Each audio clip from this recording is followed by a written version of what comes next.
Hi guys, Graham here again from Bainbridge, your leaders in power products. Just wanted to put a video together basically just to touch on a couple of areas in regards to lithium batteries and a lot of the concerns around safety aspect of lithium batteries and how to treat them, what to do with them, how to use them, and also with the new rules and regulations for caravans, RVs and so forth, which actually it came in on the 18th of November last year. However, they had a year's grace to be able to put it into action, so the caravan builders and so forth and anybody doing repairs to their vans. But as of the 18th of November this year, it is in full force. So if you've got a van that hasn't been built yet or has just taken delivery, if it's plated after the 18th of this month, it has to comply with the new AS standards 3001-22, which basically outlines a lot of things that you have to do to your vans now. And some of those areas are around batteries, not just lithium batteries, but batteries in general. We obviously will be touching on the lithium because we only do lithium batteries here at Bainbridge. And we actually have a booklet that you can go to our website and have a look at. I'll just grab it here, sorry.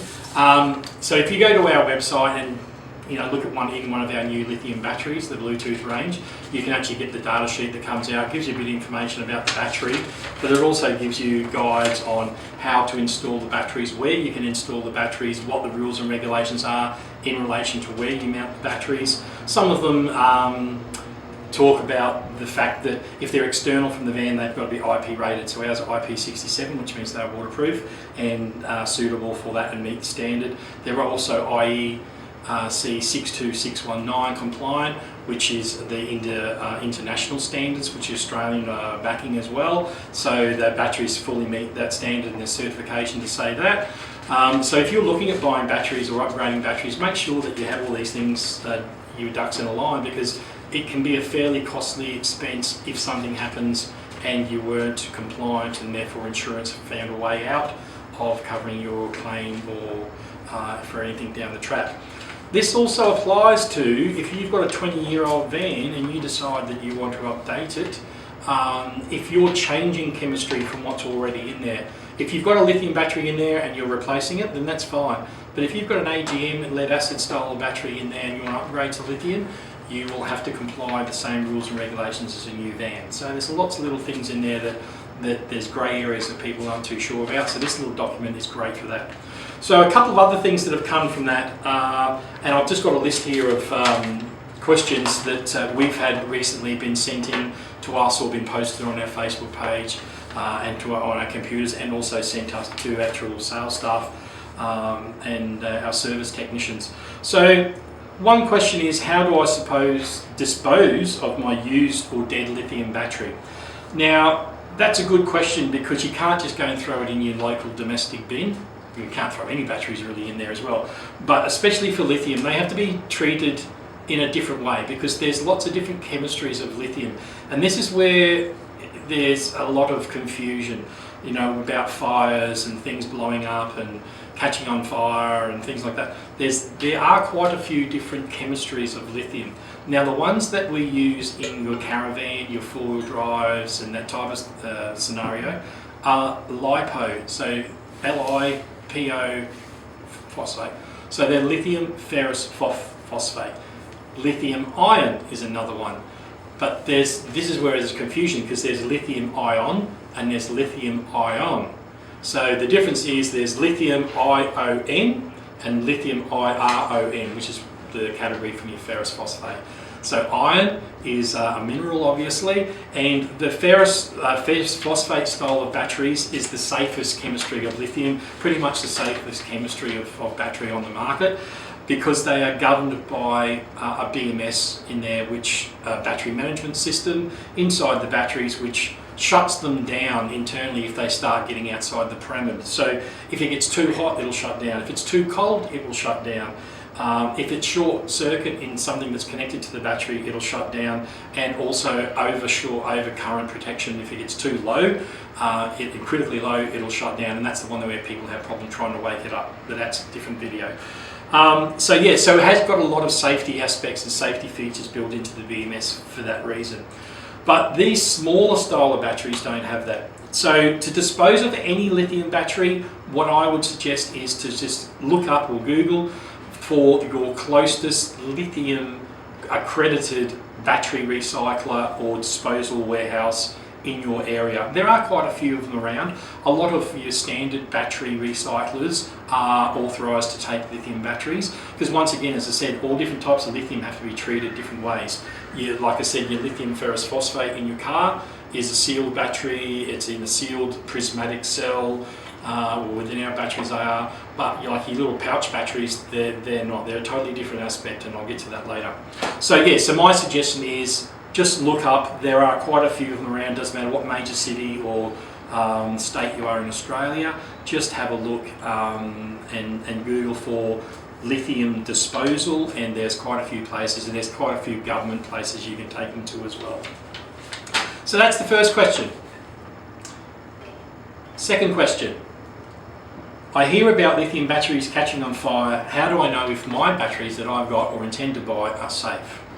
So, as I was stating before, if you had a look at the previous question, there's different chemistries of lithium. So there's lithium cobalt, there's lithium magnate, there's lithium iron, and there's lithium ferrous or lipo 4. And that's the one, as I said, we use for drives, caravan camping and so forth. Very safe in that respect. The ones that are catching on fire are the batteries that are like in your e-scooters, phones, computers, all lithium, all different type of smaller devices where they can't have a proper cell like a prismatic cell, and they can't have and they don't have a BMS. So therefore, they have what we call a pouch cell. Now, there are some cheap and nasty batteries coming in from China which are full of pouches as well. And this is the difference. You buy a good quality battery that says prismatic and you won't have that issue. Now, this is an example of a pouch. Now, if this was on charge and still kept going at the time, it probably may catch on fire, and I'll explain the reason why. What's actually happened in this case is the pouch is overheated or got too hot and it's swollen. So inside here, if we actually take this apart and I'll show you, this is one of those like little jump pack type chargers. And of course people keep these in their car and their glove box under the seats and so forth and things like that, which is why we say store them in a cool place. Now as you can see, there's two little pouches here on the outside, but then there's also two pouches on the inside because that gets it to the capacity that it needs to do. As you can see, they're like a pillow. So back in the day, they used to be called pillow batteries. We call them pouch batteries now. So as the chemistry inside of here, which is probably more than likely a cobalt or an iron, but a type of scenario, if that expands and that explodes, as soon as the chemicals inside of that are exposed to air or water, they will poof. So yes, I did say water. You'd think, oh, water will put it out. No, it won't. It gets really, really hot, fizzles out, but generally they will just ignite and catch on fire and go bang. So that's one of the reasons. As I said, the batteries in your caravan and cars aren't like that. They're not going to do that.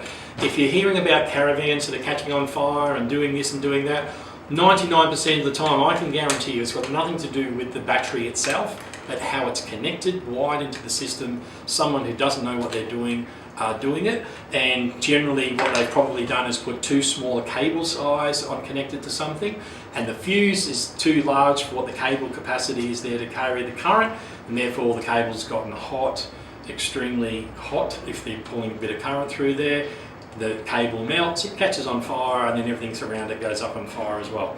Once the lithium battery does catch fire, then it is a hard thing to put out, but it just doesn't self-explode by itself or catch fire by itself. This is where the problem is. It's these types of devices, and that's the same type of thing that's in your phone. So you feel it getting hot in your pocket, or if you left it on charge. So my rule of thumb is, if you know that it's charged, just disconnect it. Lithium batteries will stay charged for a very long time. They don't need to be set and left on a charger all the time. Here's another one, same thing. Here's another one, same thing. A lot of this can be because they've left them on charge, and that BMS isn't there to shut it down. So therefore then it keeps charging. As it keeps charging, it overcharges, gets hot, swells, causes an issue. So that's one type. I'll move on to this. This is my own personal, or one of my personal computers, which I had sitting in an office Didn't realise that it was left turned on with its little docking station. I thought the docking station was uncharged. And only a few weeks ago, because I use another laptop, and I went in there and I looked at this and I thought, that seems a bit weird. Why is the flap down on that? So this is just a Microsoft Surface. So it wasn't a cheap computer when it first came out. But as you can see here, you can see how it's expanded. Exactly the same thing. It's got a pouch battery in there. I'll show you on this end. Exactly the same thing. You can see how that's expanded because the pouch battery inside has just expanded. If I left this too much longer, we could have had a catastrophic event, I'm telling you. That could have very well and truly gone up in flames. So I was quick to nab that. So once again, yeah, it probably pays just to check these things and turn them off rather than just leave them sitting on there. So getting into that, that's what we're talking about with the fires and so forth. So all I want to do is to put you at ease and put your mind at rest to let you know that lithium ferrous phosphate batteries are not in that same category and shouldn't be treated in that category. So moving on to the next question. Can I charge my lithium battery with a normal lead acid charger? Well, the simple answer is yes, you can. It's not going to make it blow up, it's not going to make it catch on fire, it's not going to do anything silly like that. However, there are a few things that you do need to look out for because not all lead acid battery chargers or chargers in general are the same. You've got your smart chargers, you've got your old school chargers and so forth. A lot of your new smart chargers go through a lot of stages of battery charging, which you don't need for lithium. But the most critical thing is if it does have a procedure in one of its stages where it goes into equalization, if you can't turn that equalization off, do not connect it because you can't equalize your lithium batteries from that type of charger because they have to have independent cell charging and a normal AGM style of battery won't get to the right voltage that's required to do that with a lithium battery. So unless your charger can be isolated and the equalization turned off, yes, you can still use it. The next thing to keep an eye out for is the charge rate. So with some lithium batteries, they have a various range of between 14.4, 14.6, and in some cases 14.2. So if your charger is a standard charger for a lead acid battery, it's generally around 14.4. However, if it's on an AGM mode, it can be up to 14.7. Well, that's too high for a lithium battery. 14.2 to 14.4 is what's recommended for a lithium battery. Because once you get to a cell, you don't want to be trying to overcharge individual cells within your lithium battery, so that's why we cap it at that 14.4. So once again, if you can change that, 14.2 to 14.4 is what we would recommend to set that to. The next thing to look at is the fact that, as I stated before, your AGM batteries are rated to be fully charged at around 12.8 to 12.9 volts. So therefore then the charger floats at 13.2.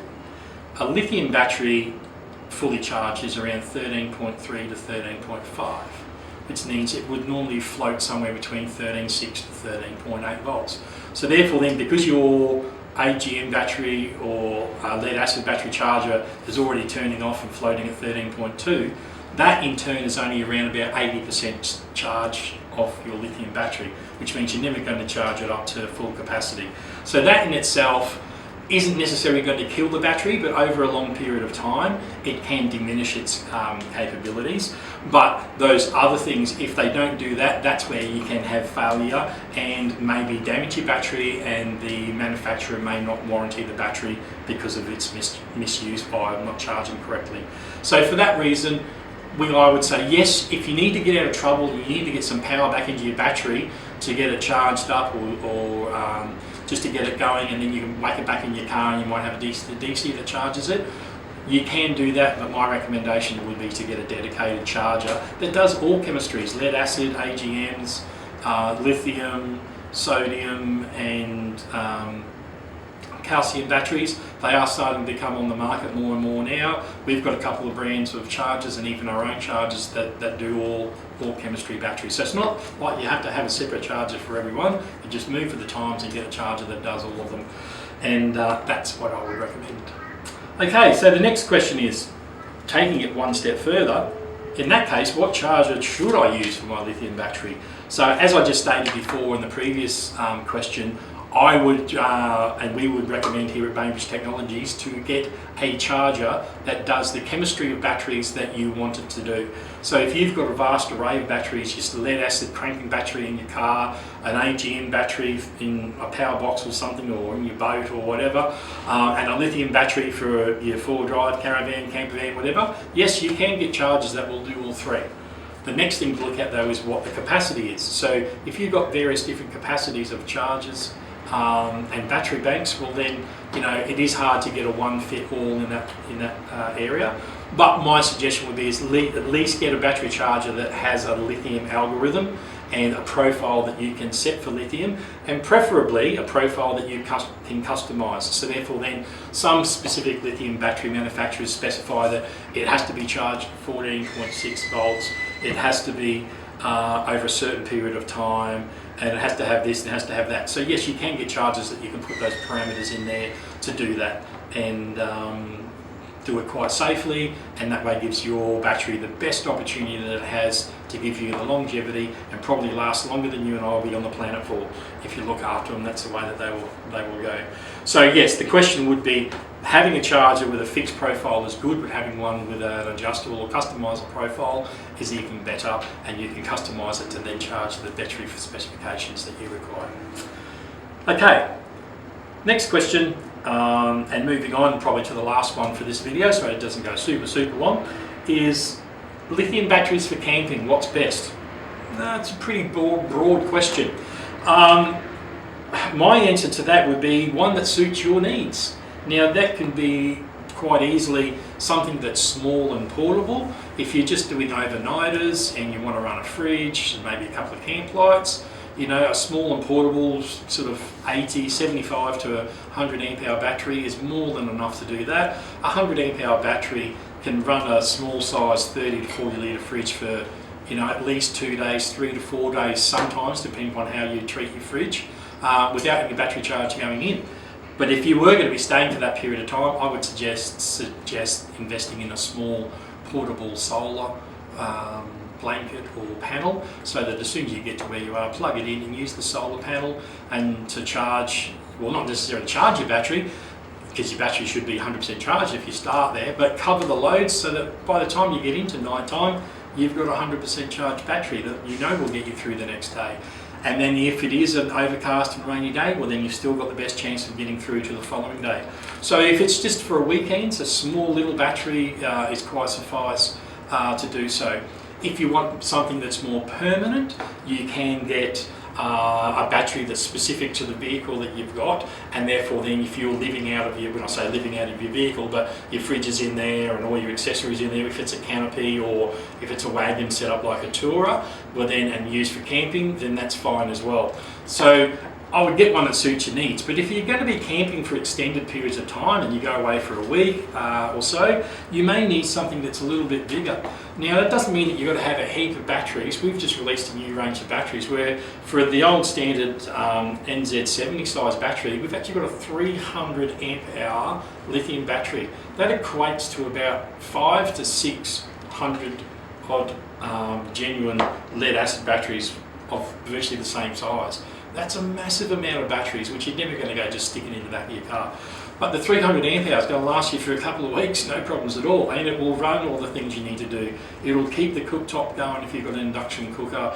It will run your, air fryer. It will run your cooking and your water for coffees, and even coffee machines, your pod machines, all those sorts of things, because you can run, it's got a 250 amp continuous BMS in it, which means you can run up to a 3000 watt inverter. So from small to large, I recommend the battery that suits your needs the most, and that can also entail where it's going to fit, how you're going to carry it. We've got some little packs coming in after Christmas now that are a small battery with connectors and everything in it as well. So you've got plugs for USB and for Sega sockets and Anderson plugs and connectors with an 80 amp charger and an 80 amp battery in it as well. And it's a nice little tiny unit that you can throw in any car, in your boat, leave it at your campsite, go for the picnic for the day, take your small fridge so you don't have to take an esky and worry about ice. So there's lots of different situations that you can utilise these for. So all I can say is the best battery for you is what suits your needs. If it's small, large, you're on a budget, you know, we've got budget conscious batteries there as well. But the best thing I can recommend is one that suits you, so that gets you out in this great country of ours exploring and you know, see the outdoors and not stuck at home thinking, oh, if I can do this, if I can do that, just get out there and do it. But as long as you know that you've got a battery that can do what you want it to do, that is the best battery for camping for you. So whatever suits your needs. So until next time, I'll say bye for now, and we'll continue the series with the next lot of questions in the next week or so. Bye for now.